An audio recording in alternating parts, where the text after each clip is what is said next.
आइए थोड़ी देर के लिए परमेश्वर के वचन से हम देखेंगे। आपके पास अगर आपके बाइबल है तो आप निकाल सकते हैं मेरे साथ लूका रचित सुसमाचार उसका 10वां अध्याय वचन 38 से लेकर 42 तक। Gospel according to Saint Luke chapter 10 verses 38 to 42। Luke शुभवर्तमान याचा 10वां अध्याय वचन 38 से 42। आप में से कोई भी खड़े होकर 42 का वचन जो है जोर से पढ़ सकता है।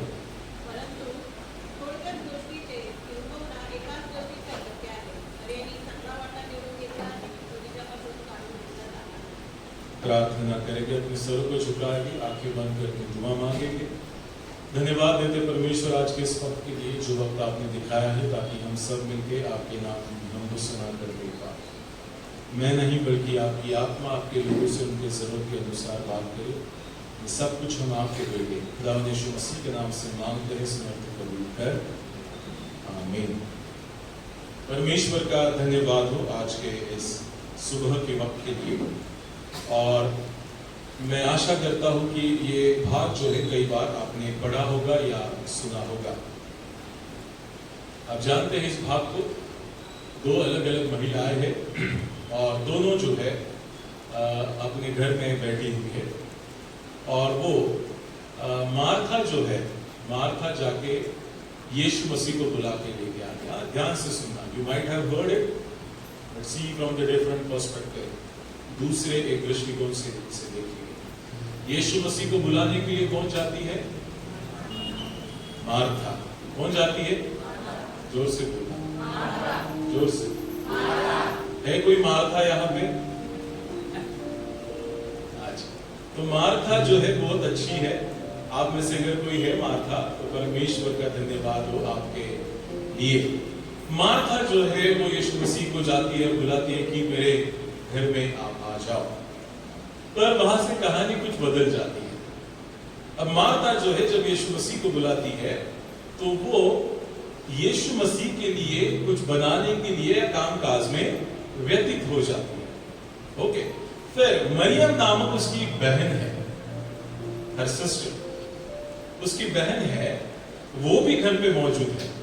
पर वो क्या करती है? यीशु मसीह के चरणों में बैठकर उसका वचन सुनती है। ध्यान से सुनना, दो औरतें हैं। पहली जो यीशु मसीह को बुला के लेके आती है, फिर अपने दुनियाई कामकाज में लग जाती है। दूसरी औरत जो है वो उसके चरणों में बैठ के वचन सुनना चाहती है और सुनती है। और फिर मार्था जो है सेवा करते करते, मतलब यीशु मसीह के लिए उन सभी बातों को करते करते थक जाती है और यीशु मसीह के पास आके कहती है कि हे प्रभु, क्या तुझे कुछ भी चिंता नहीं कि मेरी बहन मुझे सेवा करने के लिए अकेला छोड़ दी है, मतलब मुझे कोई मदद नहीं कर रही है, तो तुझे नहीं लगता है कुछ प्रभु? तो फिर वो ऐसा कहती है। और फिर इसीलिए हे प्रभु, उसने जब ऐसा कहा तो इसीलिए उससे यह कि मेरी सहायता करे। उसने इसलिए कहा था कि ये जो मरियम है उसकी बहन, वो मुझे सहायता करे ताकि हम दोनों मिलकर काम कर सके। प्रभु ने उत्तर दिया। नाउ यीशु मसीह उसका उत्तर दे रहा है। यीशु ने उत्तर दिया, मार्था हे मार्था। क्या कहता है यीशु मसीह? ताला तनी लया मार्था हे मार्था, जोरा।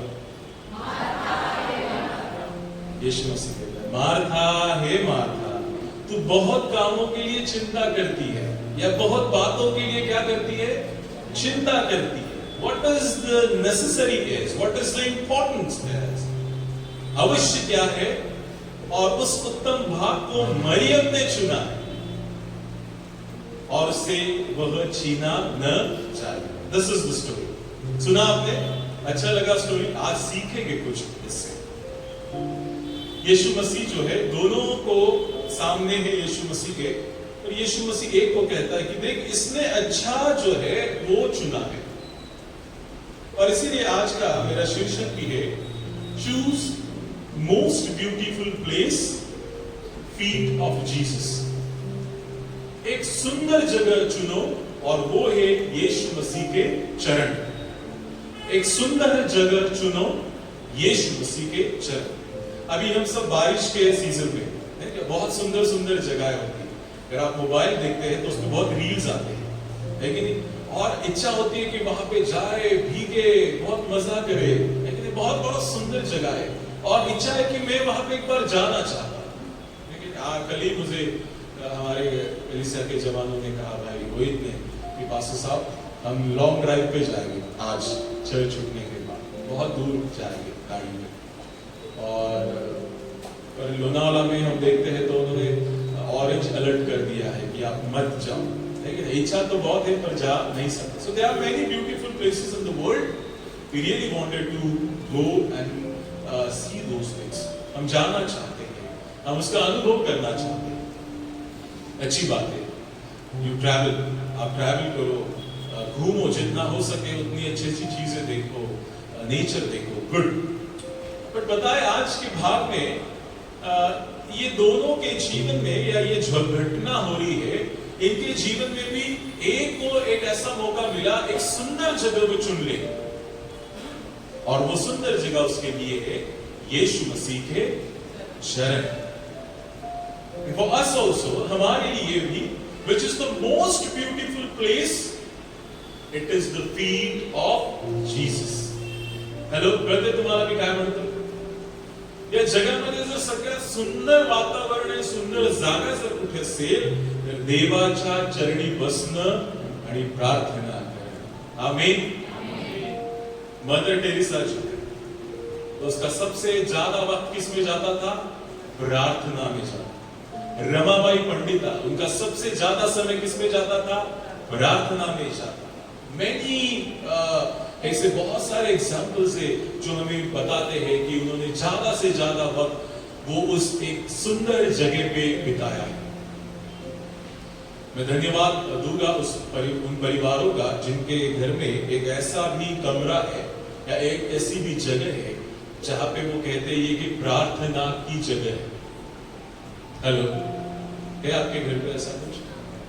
Is there any corner in your house where you go and pray? So this is the corner of prayer. है ऐसा कुछ? If you don't, make it. नहीं है तो बनाओ। घर का एक कोना क्यों ना हो, उसे प्रार्थना की जगह बनाओ। When I will go and kneel down, I will pray. मैं उस जगह पे जाके, घुटनों पे जाके प्रार्थना करूं। अब जानते हैं, अब ये मराठी हमारा जो कल्चर है उसमें एक बात है, प्रत्येक घरामध्ये एक देवघर असतं, है की नाही? देवघर असतं। तुमच्या घरात आहे का देवघर? तुमच्याकडे उत्तर काय असणार आहे? बाळक साहेब, आमचं हृदयच देवाचं मंदिर आहे, आम्हाला त्याची गरज नाही। बरोबर है, चांगले, गुड, अच्छा है ना? तुम्हारा मंदिर, तुम्हारा हृदय ही परमेश्वर का मंदिर है। But there must be a place to pray to God.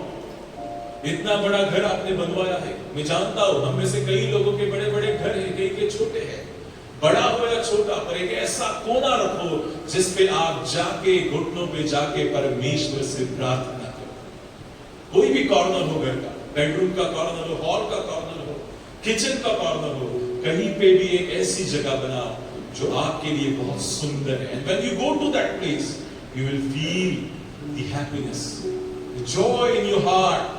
एक ऐसी जगह चुनो जब वहां पे आप जाओगे तो आपको बहुत खुशी महसूस होगी। Now I entered into the presence of God, where I feel the presence of God.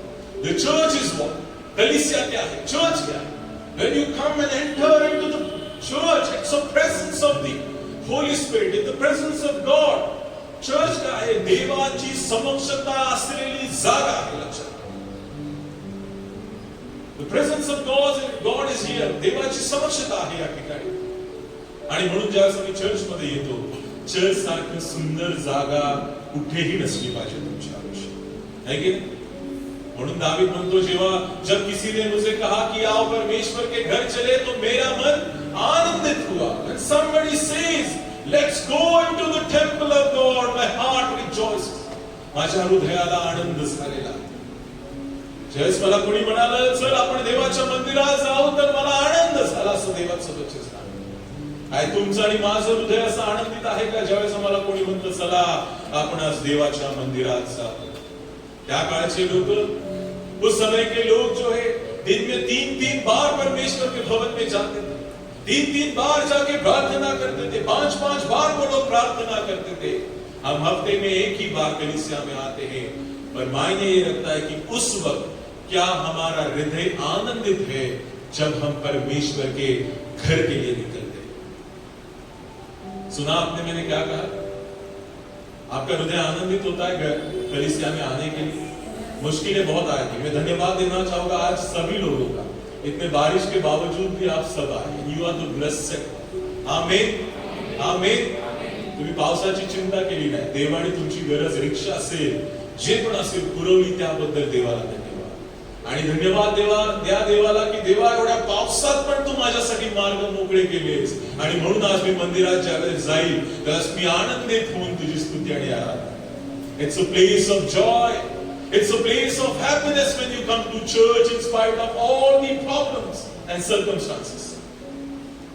सगळ्या अडीअडचणीला तुम्ही पार करून जेव्हा देवाच्या मंदिरामध्ये येता, देवा आशीर्वादित केल्याशिवाय राहत नाही। आणि आमच्यापेक्षा धन्यवादित ते लोक आहेत जे नद्या पार करून देवाच्या त्या ठिकाणी जातात जिथं झोपड्यांमध्ये देवाची आराधना असते। मुझे पता है ऐसे बहुत सारे लोग हैं, बहुत सारे गांव देहातों में रहने वाले, उनको पता है आज इतवार है, सुबह 6 बजे निकलेंगे, एक पैर और अपना और एक कपड़ा लेंगे और वो लेके वो कलीसिया के लिए निकलेंगे।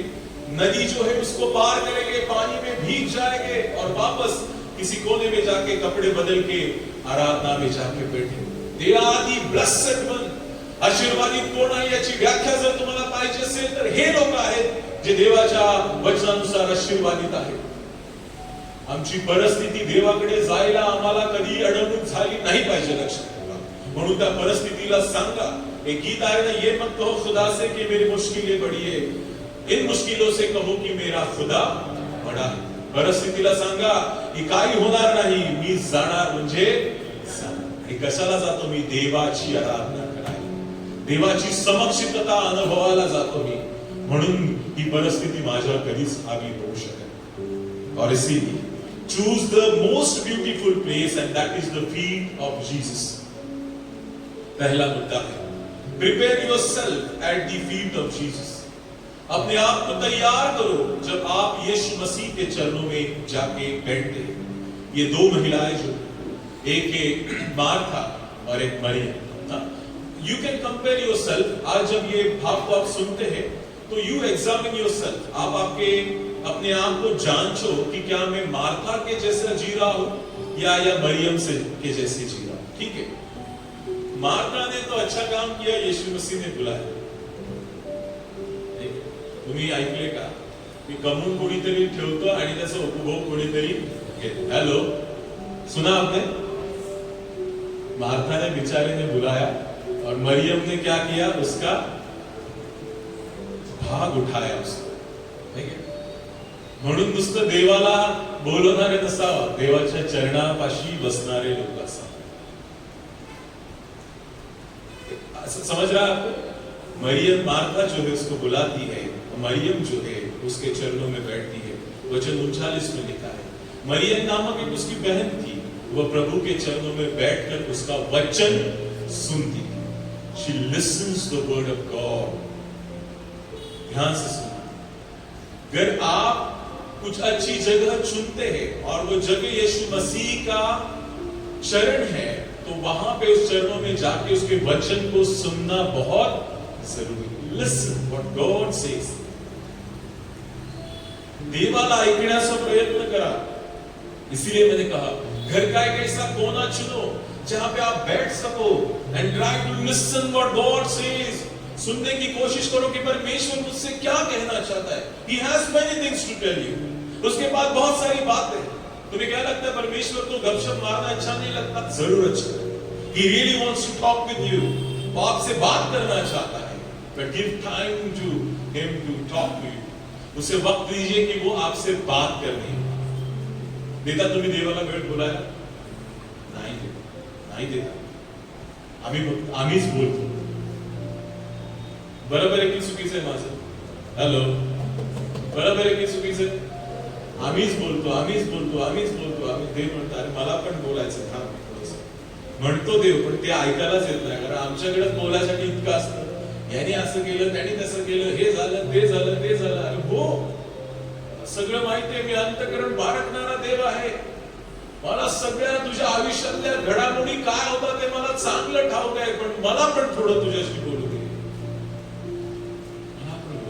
God wants to talk to us. परमेश्वर हमसे बात करना चाहता है. So listen.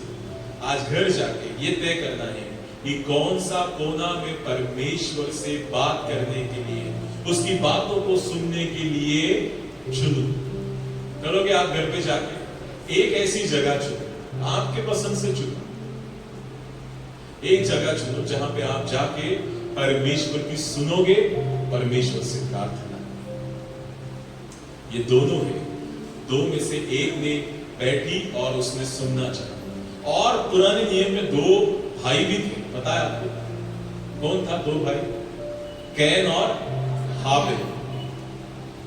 कैन और हाबिल था, और ये दोनों भाई जो है, two brothers from the old testament offer, but God was pleased with the offering of able.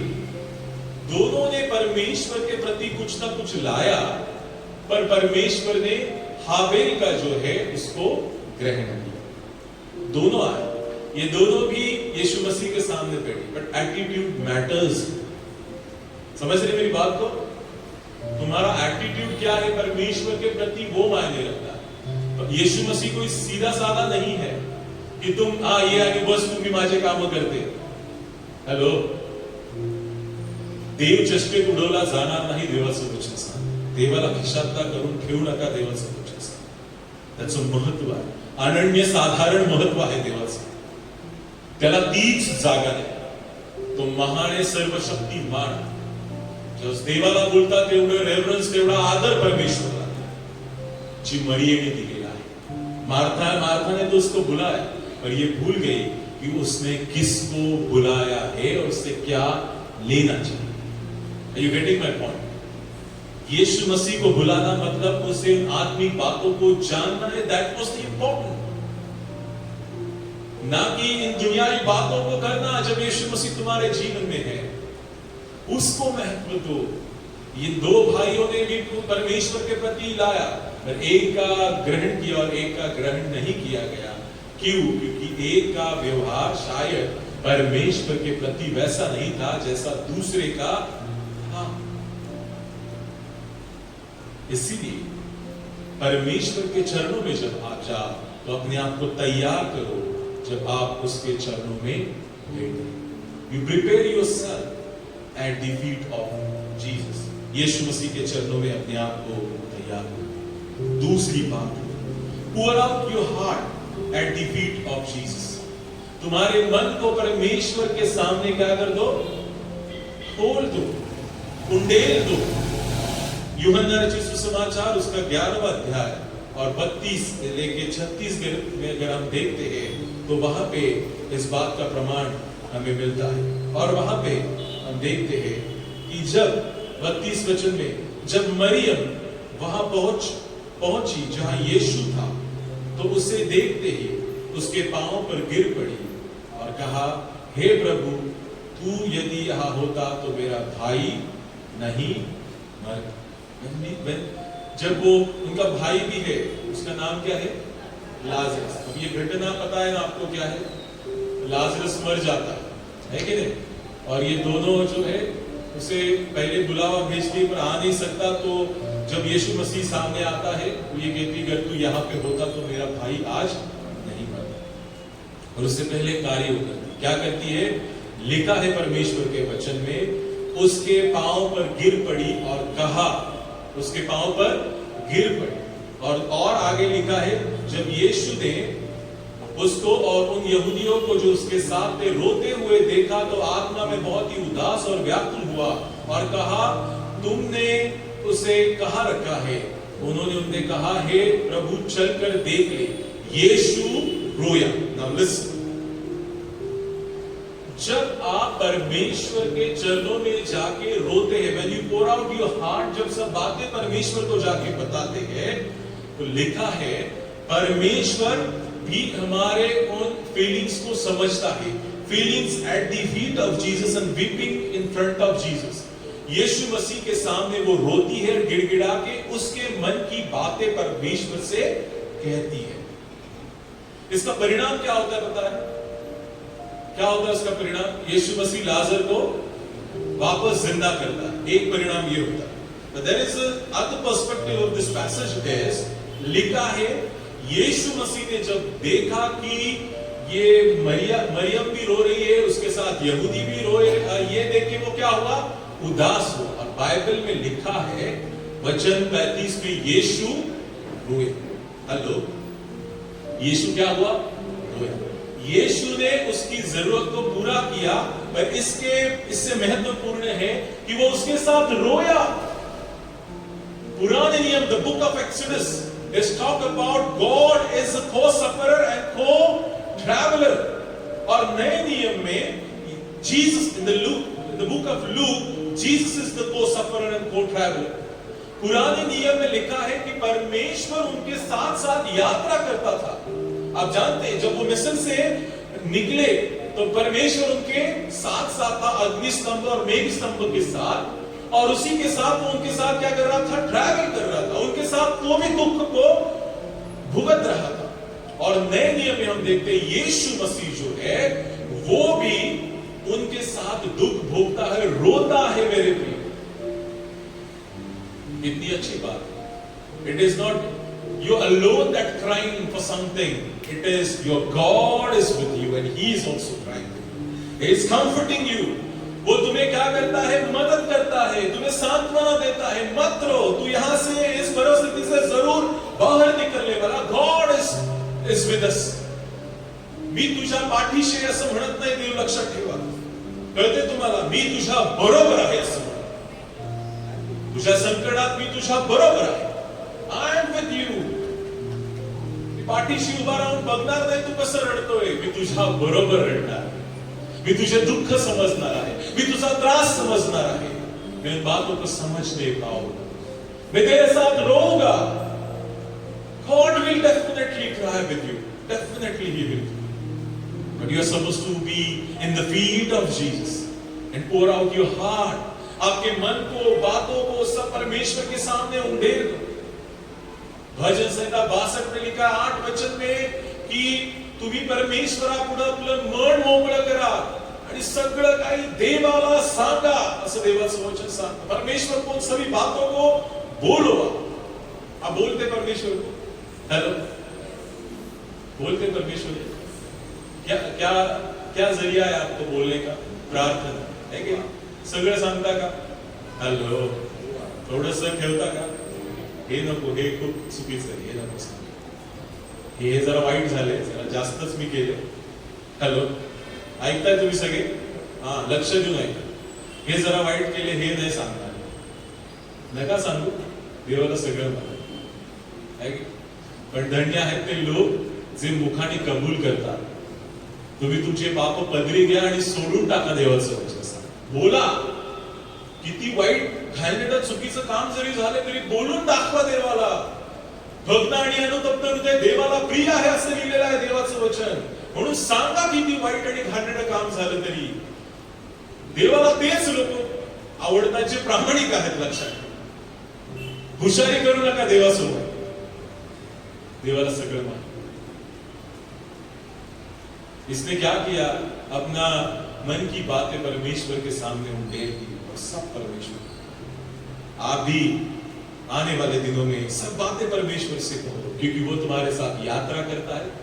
The God of the Old Testament is traveling and suffering with you, and the God of the New Testament, Jesus Christ, is also traveling and suffering with you. Remember these things. पुराने नियम का परमेश्वर तुम्हारे साथ, तुम्हारे जीवन की यात्रा में तुम्हारे साथ संगी है, तुम्हारे साथ वो दुख उठाने वाला। वही नए नियम का परमेश्वर प्रभु यीशु मसीह भी तुम्हारे साथ यात्रा करता है जीवन में, और तुम्हारे साथ वो दुखों को भी उठाता है। He is with you। एक कहानी को मैं बताऊंगा, शायद मैंने बताया।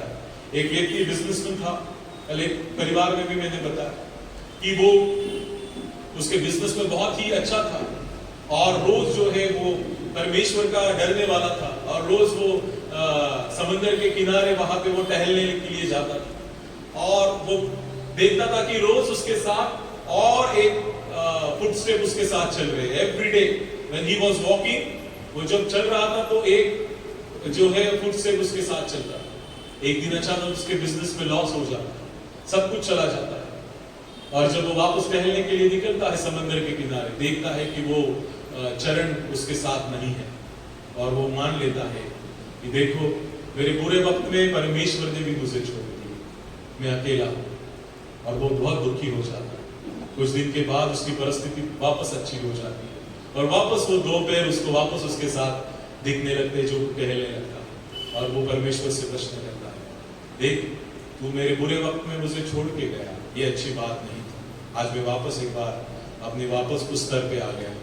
और फिर ये परमेश्वर से कहता है, बुरे वक्त में जब तू उन चरणों को देख रहा था वो तेरे नहीं थे बल्कि मेरे थे, मैंने तुझे उठा के लिया था और मैं चल रहा था, तू नहीं चल रहा। God is a co-traveler with us. हम सदैव आमच्या बरोबर आहे, यात्रा करतो। दुःखात आम्हाला अलगद झेलून धरणारा परमेश्वर आहे। आमेन। विश्वास ठेवता तुम्ही? दुःखात आम्हाला उचलून धरणारा परमेश्वर आहे। आम्ही एकटे नाही, देव आमच्या बरोबर आहे। त्रास होत आहे, शारीरिक त्रास, पीडा आहेत, घाबरू नका, देवाने तुम्हाला उचलून धरलेला आहे। आणि म्हणून आज आम्ही जिवंताच्या भूमीवर आहोत। जिस अंकल के घर में हम गए थे उनका 73 बर्थडे था और मैंने यही कहा, ये परमेश्वर की विश्वास योग्यता तुम्हारे जीवन में है कि आज तक तुम इस जिंदों के भूमि पर जिंदा हो। इट्स जस्ट, ये सिर्फ परमेश्वर की विश्वास योग्यता। God is a faithful God. Why? क्यों? क्योंकि उसने हमें चुना है और वो जिसको चुनता है उसको कभी भी त्यागता। आमीन। ट्रू? बरोबर आहे? म्हणजे आम्ही नाही केली देवाची, मी नेहमी सांगणार आम्ही देवाची निवड केली नाही, देवाने आमची।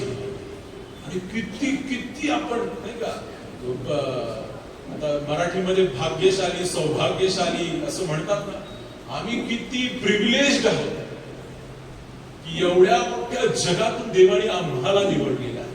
काहीतरी आहे चांगलं आमच्या। हॅलो, लोक तुम्हाला म्हणत असतील, अरे तुझ्यासारखा घाणेरडा माणूस मी बघितला नाही। म्हणा काहीतरी चांगलं आहे माझ्यामध्ये, जे येणाऱ्या दिवसामध्ये बाहेर येईल आणि मग तू पण म्हणशील तू किती चांगला आहे। Something good is there. आणि म्हणून देवाने आमची निवड केली। और फिर pour out your heart, हमारे हृदय को हम परमेश्वर के सन्मुख लेके आए। तीसरी बात है, पहली बात हमने देखी, जैसे मरियम ने एक अच्छा भाग चुना कि वो उसके चरणों में जाके बैठी, और जब वो चरणों में गई तो उसने क्या किया? परमेश्वर के वचन को, यीशु मसीह के वचन को सुन रही थी, जो आप अभी कर रहे हैं, आप आशीष करें। दूसरी बात, वो अपने हृदय को उसके सामने उंडेल देती है। जब आप घर का एक कोना चुनो जहां पे आप परमेश्वर के साथ वक्त बिताना चाहो, प्रार्थना करो, तो ये भी करना, आप आपकी मन की बातें परमेश्वर को खोल के बताना। और तीसरी बात है participating in the great Joy. और इन सभी का परिणाम एक होगा जो लिखा है यूहन्ना रचित सुसमाचार उसका 12 अध्याय और उसका 3 वचन। यूहन्ना रचित सुसमाचार 12 और उसके 3 में अगर हम देखते तो लिखा है, तब मरियम ने जटामासी का आधा से बहुमूल्य इत्र लेकर यीशु के पांव पर डाला और अपने बालों से उससे पोंछने लगी और इत्र की सुगंध से घर सुगंधित हो गया। वचन 7, यीशु ने कहा, उसे रहने दो, उसे यह मेरे गाड़े जाने के दिन के लिए रखने दो, क्योंकि कंगाल तो तुम्हारे साथ सदा रहते हैं, परंतु मैं तुम्हारे साथ सदा नहीं हूं। At the end of the life is what? Preparing या participating in the great joy. इसने अपने जीवन में जीते जी एक अच्छा काम किया है। वो क्या किया है? उसने वो उस बड़े भाग में या उस बड़े दिन के लिए पहले उसने काम कर चुकी है। और क्या लिखा है? यीशु मसीह कहता है, मेरे गाड़े जाने के लिए ये इसने किया है। क्या किया उसने? इत्र को जो है यीशु मसीह के चरणों में डाल के उसको अपनी बालों से वो पोंछ रही। She was at the feet of Jesus, and what she's doing, she is ultimately participating in the great day which is to come. एक महान दिन जो आने वाला है, जो खुदावन यीशु मसीह उठकर वापस एक बार स्वर्ग की ओर निकलेगा, तब वो उसको याद करेगा। और लिखा है जब जब कहीं भी इस भाग को पढ़ा जाएगा तो तेरा क्या किया जाएगा, तेरी याद की जाएगी। Listen, dear people of God, आप यीशु मसीह के चरणों में जब बैठते हैं तो आंसू बहा के उस परमेश्वर के प्रति इन सभी बातों को कहना बहुत जरूरी है। और आप क्या करते हैं पता है, जब आप एक घर का कोना चुनते हैं, आप वहां पे जाके प्रार्थना करते हैं, आप आपके मन को, हृदय को उंडेल देते हैं, आप रो के परमेश्वर को सभी बातों को बताते हैं। आप एक अद्वितीय या न देखने वाले दिन के लिए अपने आप को उसमें एक भागीदार बना देते हैं। सुना आपने मुझे?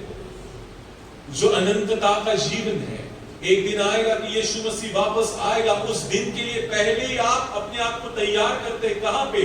जब घर का एक कोना लेके बैठते हैं, वहां पे प्रार्थना करते, परमेश्वर की सुनते हैं, रो के परमेश्वर को सभी बातों को कहते हैं, अपने मन को उंडेलते हैं और रो के सब परमेश्वर की बातों को कहते हैं, तब आप भी उसका एक भाग बन जाते हैं। The day of great Joy, उसका एक भाग बन जाते हैं। मैंने कई दिनों पहले यहां से प्रचार किया था, there is a two churches, there is a church within church। कलीसिया में कलीसिया है, वो है there is a church of visible and church of invisible। दिखने वाला सदृश्य चर्च जो आप यहाँ पे देख रहे हैं, और इसमें और एक चर्च है जो है न दिखने वाला चर्च, जिसके मेंबर सिर्फ यीशु मसीह ही जानता है, मैं भी नहीं जानता। मैं सदृश्य चर्च के मेंबर को जानता हूं, है कि नहीं? आपके सब रिकॉर्ड्स मेरे पास कलीसिया में होंगे। There is a church within church, and we are supposed to be member of that church।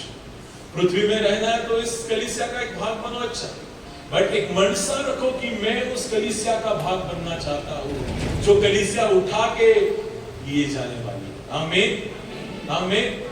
हर एक कलीसिया में से एक जो अदृश्य कलीसिया है वो उठा के लेके जाने वाले हैं यीशु मसीह। परमेश्वर चुनेगा कौन किसको परमेश्वर लेके जाए। सो इसीलिए आज के सुबह मैं आपसे यही कहना चाहता, एक अच्छा भाग चुनो। If you want to choose something, choose a beautiful place, and that place is the feet of Jesus। यीशु मसीह के चरणों में बैठने जैसा सुंदर जगह और कहीं भी नहीं। देवाच्या चरणामध्ये बसण्यापेक्षा सुंदर अजून काही असू शकत नाही, जिथं तुमच्या सगळ्या निराशांचं आशेमध्ये परिवर्तन होतं, दुःखाचं आनंदामध्ये परिवर्तन होतं आणि तुमच्या टेन्शन पासून तुम्ही दूर राहता। तुम्ही अनुभव केलाय का या गोष्टी? जेव्हा खूप खूप टेन्शन असतं, हॅलो ऐकता तुम्ही सगळे, जब खूप बहुत सारा टेंशन है, परेशानी है, क्या करना है समझ नहीं पा रहा, और मैं 2 मिनट की दुआ कर लेता हूं कि वाह तू सहायता कर, तो मनाला चांगलं वाटतं आणि देव सहजरित्या मार्ग मोकळे। अनुभवले तुम्ही तुमच्या जीवनात? मैं एक मेरा उदाहरण बताऊंगा। कल जो है मैं पिछले सप्ताह पूना में गया था ऑफिस में, मेरे पीएचडी के सिलसिले में मुझे थीसिस 4th चैप्टर देना था, 6th चैप्टर, और वहाँ पे ना उस क्लर्क ने कहा कि आपको बैठना पड़ेगा, तो आपको कुछ साइन वाइन देके ये करना पड़ेगा। अब मुझे दोपहर में खाना खाना पड़ता है, ठीक है, और मैं ढूंढ रहा था वहाँ पे खाने के लिए कुछ भी नहीं था, तो मैं रोड पे गया और देखा कि पूरा रोड जो है खाली है, वहाँ पे कोई हॉटेल नहीं, चाय का नहीं, कुछ भी नहीं, आणि मी त्या रोडवर जाऊन देवाला म्हणलं, देव काहीच नाही खायला मला इथे, मला भूक तर खूप लागली होती। मैंने ऐसी प्रार्थना, और मेरे पास जब गाड़ी में देखा तो 2 बन के पीसेस थे, तो मैं बोला कि बन के पीस खाऊंगा और पानी पी के बैठ जाऊंगा, जब उनका लंच टाइम हो जाएगा मैं अपने डॉक्यूमेंट सबमिट कर दूंगा। और जब मैं ऐसे बैठा ही था और वो बन खा रहा था, अचानक वहां से इडली वाला आया, इडली, तो नेहमी यायचा माहिती नाही, मी त्यावेळेस गेलो हे पण माहिती नाही, पण माझी गरज देवाने पुरवली है मला सांग. और पता नहीं वहां से जा रहा था और मैं कार में ऐसे बैठा था, ठीक है, और उसने आवाज नहीं दिया, कुछ नहीं, इतनी शांतता है वहां पे. और मेरा अचानक देखना उसका वहां पे होना, और जैसे मैंने देखा बोले बाबा इकडे काय तुझ्याकडे, असं आहे भेटली आणि दे. आणि मग मी खाल्लं आणि प्रत्येक घासाला मी देवाला धन्यवाद, प्रत्येक घास. मग मी घरी जाऊन विचार केला की त्याची नेहमी येण्याची वेळ होती की माझी तिकडं जाण्याची तीच वेळ होती. मी विचार करत होतो, पण मग त्याच्यापेक्षा पुढचा विचार आला, अरे त्याच्यापेक्षा हे महत्वाचं आहे की देवाने त्याला तुझ्या वेळेत पाठवलं आणि तुझी गरज पुरवली. आमेन. आमचा देव गरज पुरवला. मनापासून प्रार्थना केली ना, देव सगळं काही पुरवतो. लक्षात आहे तुमचा विश्वास? म्हणून देवाला धन्यवाद पण द्या. आणि मी प्रत्येक घासाला देवाला धन्यवाद. देवा किती छान ना, माझं पोट भरतं. जब ऐसे आपके जीवन में हो ना, when God provides, तब हर एक समय, हर एक वक्त परमेश्वर को धन्यवाद दो कि तू कितना महान परमेश्वर है, जो देखो जो मरुभूमि में पानी निकाल सकता है, आकाश से मांस भेज सकता है, रोटियां भेज सकता है, वो परमेश्वर हमारे लिए जरूर कर सकता है. आमीन. Have that kind of a faith that my God is with me. He's a co-traveler. He's a co-sufferer. माझा देव माझ्या बरोबर आहे आणि मला तो खूप प्रिय आहे. मार्था ने अच्छा ये जो है पोर्शन चुना है. और इसीलिए अगर आपको कुछ चुनना है, अगर परिस्थिति आती है, तो एक अच्छा भाग चुनो. और वो भाग क्या है? यीशु मसीह के चरणों में बैठना. आप आज घर जाके यही करना. करोगे सब? घर का एक कोना चुनोगे. हेलो, कोई भी चुनो घर. आप मैंने देखे आपके घर, सुंदर सुंदर घर है, बड़े बड़े घर है, छोटे भी घर है, नो प्रॉब्लेम. एक कोना चुनो, एक वक्त निकाल की मी त्यावेळेस गुडघ्यावर जाणार, देवाकडे प्रार्थना. और प्रार्थना क्या करोगे? अपने आप को तैयार करोगे, परमेश्वर की वाणी सुनोगे. Be quiet. शांत बसा तिकडे जाओ. मोबाईल बाजूला टाकून द्या. शांत बसा थोडा वेळ. सायलेंट मोड वर टाका, नाही तर स्विच ऑफ करा. 15-20 मिनिटं जे पण तुम्ही जो भी आप निश्चय करोगे, थोड़ी देर के लिए क्या करो? शांत रहो. Listen what God says. दूसरी बात क्या है? जब सुनोगे तब आप आपकी बात कहो. सब परमेश्वर को खोल के कहो. रो परमेश्वर के साथ. मैंने लास्ट टाइम भी प्रचार किया था ना, क्राई के बारे में, रोने के बारे में. रो परमेश्वर के लिए. Crying to the Lord. रोना है तो किसके पास रोना है? परमेश्वर. रो के सब बताओ. और ये जब करते हो, आपको नहीं पता कि आप उस बड़े दिन का एक भाग बन जाते हैं अननोइंगली. और आज से आपको पता चला है कि आप उसका एक भाग बन गए हो. तो इसीलिए मैं आज सभी से आपको कहना चाहूंगा, जब आप परमेश्वर की मेज में हिस्सा लेके आने वाले वक्त में, तो अपने आप को तैयार करो. Prepare yourself.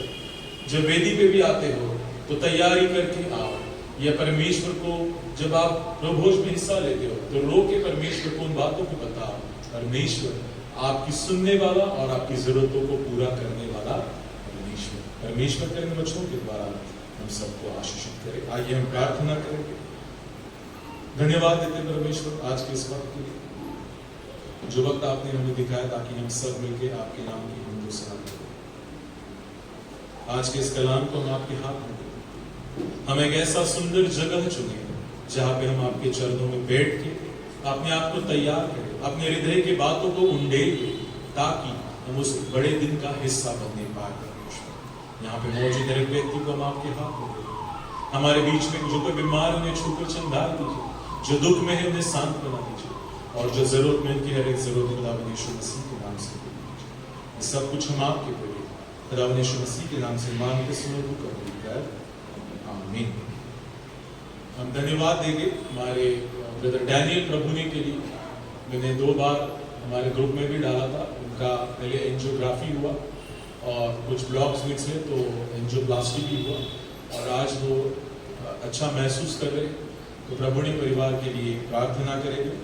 उसी के साथ हमारे कलीसिया के आनंदी साबड़े आंटी जो है वो भी काफ़ी बीमार है, और वो एक अनाथ आश्रम में है फिलहाल.